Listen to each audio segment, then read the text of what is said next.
हरियाणा से लेकर मणिपुर तक नफरत की आग में जल रहा है और हिंदू मुसलमान की दास्तान, जिनके दिवाली और रमजान की दास्तान पूरे विश्व में पढ़ी जाती थी, वो आज दोनों एक दूसरे के खून के प्यासे हो गए। आखिर इस देश के अंदर नफरत की आग लगाई तो लगाई किसने?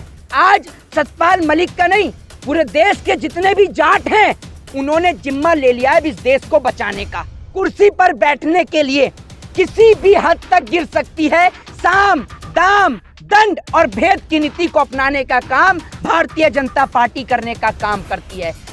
देखिए, मैं आपको एक बात बता दूं कि देश की नरेंद्र मोदी सरकार सिर्फ एक ही पॉलिसी पे काम कर रही है कि कल बेचे सो आज बेच, आज बेचे सो अब। सरकार अगर चली गई तो देश बेचेगा कब? सिर्फ हमारे देश की मोदी सरकार इसी पॉलिसी पर काम कर रही है। मणिपुर की हिंसा ने इस देश के अंदर इंसानियत और मानवता को शर्मसार करके रख दिया।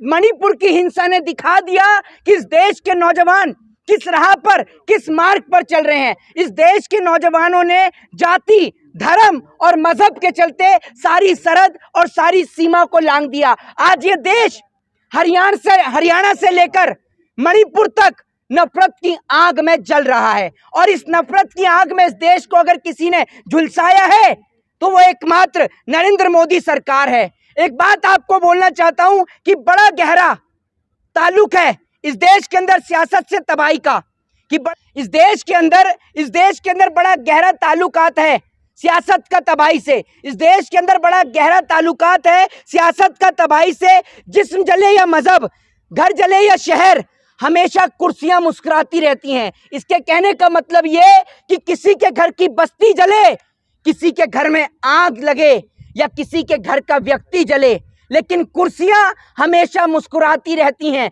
सियासती लोगों को हमेशा फायदा पहुंचता रहता है। आज ये देश नफरत की आग में इतनी बुरी तरीके से जल रहा है कि एक भाई दूसरे भाई के खून का प्यासा हो चुका है। कहने का मतलब ये कि जो हिंदू और जो मुसलमान के किस्से विश्व में प्रसिद्ध थे, जिन हिंदू मुसलमान की दास्तान, जिनके दिवाली और रमजान की दास्तान पूरे विश्व में पढ़ी जाती थी, वो आज दोनों एक दूसरे के खून के प्यासे हो गए। आखिर ऐसा क्यों? आखिर इस देश के अंदर नफरत की आग लगाई तो लगाई किसने? आखिर पूरे देश को जलाया तो जलाया किसने?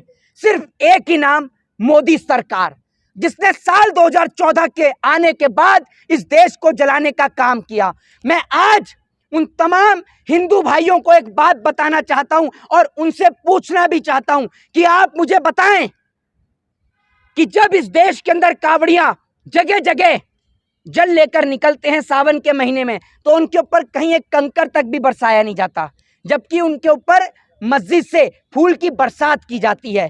तो जब उनके ऊपर कोई पत्थर नहीं बरसाए गए तो शोभा यात्रा के अंदर पत्थर बरसाने वाले वो दंगाई, वो आतंकी कौन थे और वो आतंकी दंगाई कहां से आए? ये सवाल मैं देश की सरकार से पूछना चाहता हूं। सत्यपाल मलिक कह रहे हैं कि राम मंदिर पर भी हमला हो सकता है 24 से पहले। क्या उसी का ट्रेंड ये सब हो रहा है? देखिए, मैं आपको एक बात बता दूं कि मोदी सरकार अपनी कुर्सी पाने के लिए किसी भी हद तक गिर सकती है। इस बात को आप समझ लीजिए। इस देश की सरकार सत्ता पर विराजमान होने के लिए, कुर्सी पर बैठने के लिए किसी भी हद तक गिर सकती है। साम दाम दंड और भेद की नीति को अपनाने का काम भारतीय जनता पार्टी करने का काम करती है। चाहे भारतीय जनता पार्टी को लोगों को मरवाना पड़े, चाहे कुछ भी करवाना पड़े, बीजेपी कभी पीछे नहीं हटती। क्योंकि आपने देखा होगा कि इस नफरत की आग में अगर जला है तो गरीब का घर जला है। आप हरियाणा की घटना ले लीजिए, आप मणिपुर की घटना ले लीजिए, किसी नेता का घर नहीं जला मेरे भाई। घर जला है तो गरीब परिवार का, गरीब आदमी का, जो इनके लिए लड़ता है वही मरता है। ये बात आप समझ लीजिए। तो सत्यपाल मलिक साहब ने कहा है, क्या आपको लग रहा है वो चीजें सच होती जा रही है कि कुछ भी हो सकता है, कुछ भी हो रहा है, अटैक हो रहा है? देखिए, सतपाल मलिक ने अपनी आंखों के सामने भारत देश के अंदर पुलवामा की घटना को होते हुए देखा है। एक तजुर्बेदार, एक उम्रदराज आदमी है, कई राज्यों के राज्यपाल भी रह चुके हैं, एक बड़ा अनुभव उनके पास है। सरकार के खिलाफ बगावत कर रहे हैं आज इसलिए क्योंकि आज उनका जमीर जाग चुका है। और आज सतपाल मलिक का नहीं, पूरे देश के जितने भी जाट हैं उन्होंने जिम्मा ले लिया है इस देश को बचाने का।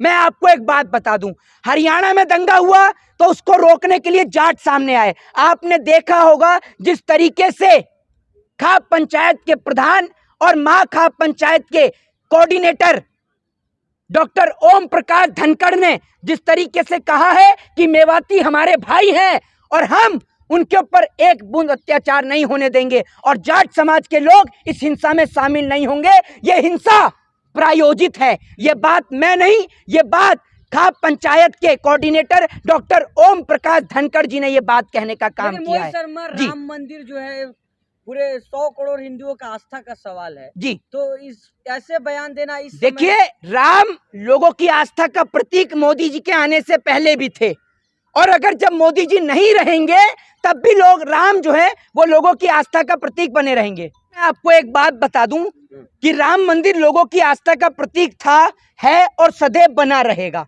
ठीक है ना। जिस तरीके से भाजपा ने राम जी के ऊपर कब्जा करने का काम किया है तो सतपाल मलिक ने जो ये बात कही है, क्या पता उनके कहने से अब भाजपा राम के नाम पर वोट ना मांगे। पहले से ही लोगों को सचेत कर दिया गया है कि राम के नाम पर अगर कोई आपके घर वोट मांगने आए, आप सोच कर देखिए ना, इस देश के अंदर दो तरीके के नौजवान हैं सर। एक 27 साल का लड़का जो चार्टर्ड प्लेन से विदेश में सैर करता है बाबा बनकर, और एक वो 27 साल का लड़का जो नौकरी के लिए दर बदर की ठोकरें खाता है, जगह जगह जाकर आवेदन भरने का काम करता है। आप सोच कर देखिए, इस देश में दो तरीके के लोग हैं। एक वो 27 साल का लड़का जो चार्टर्ड प्लेन से पूरे विदेश में सैर करता है और एक वो 27 साल का लड़का जो नौकरी के लिए जगह जगह दर बदर की ठोकरें खाता है, जगह जगह आवेदन भरने का काम करता है। तो आप देखिए कि इस देश में जो बाबा हैं वो तो मजे ले रहे हैं, लेकिन जो नौजवान हैं, जो पढ़े लिखे हैं, जो डॉक्टरी की तैयारी कर रहे हैं, इंजीनियरिंग की तैयारी कर रहे हैं, या एसएससी की तैयारी कर रहे हैं, जीडी की तैयारी कर रहे हैं, या टीचर की तैयारी कर रहे हैं, उनके लिए वैकेंसियां ही नहीं निकल रही हैं। आज वो बच्चे नौकरी के लिए परेशान हैं और आज उनका जो फ्यूचर है वो गर्त में जा रहा है, लेकिन इस देश की सरकार को नहीं दिख रहा है। जय हिंद, जय भारत, वंदे मातरम। खबरों में बने रहने के लिए फोरम 4 को सब्सक्राइब करें और नोटिफिकेशन पाने के लिए बेल आइकन दबाएं।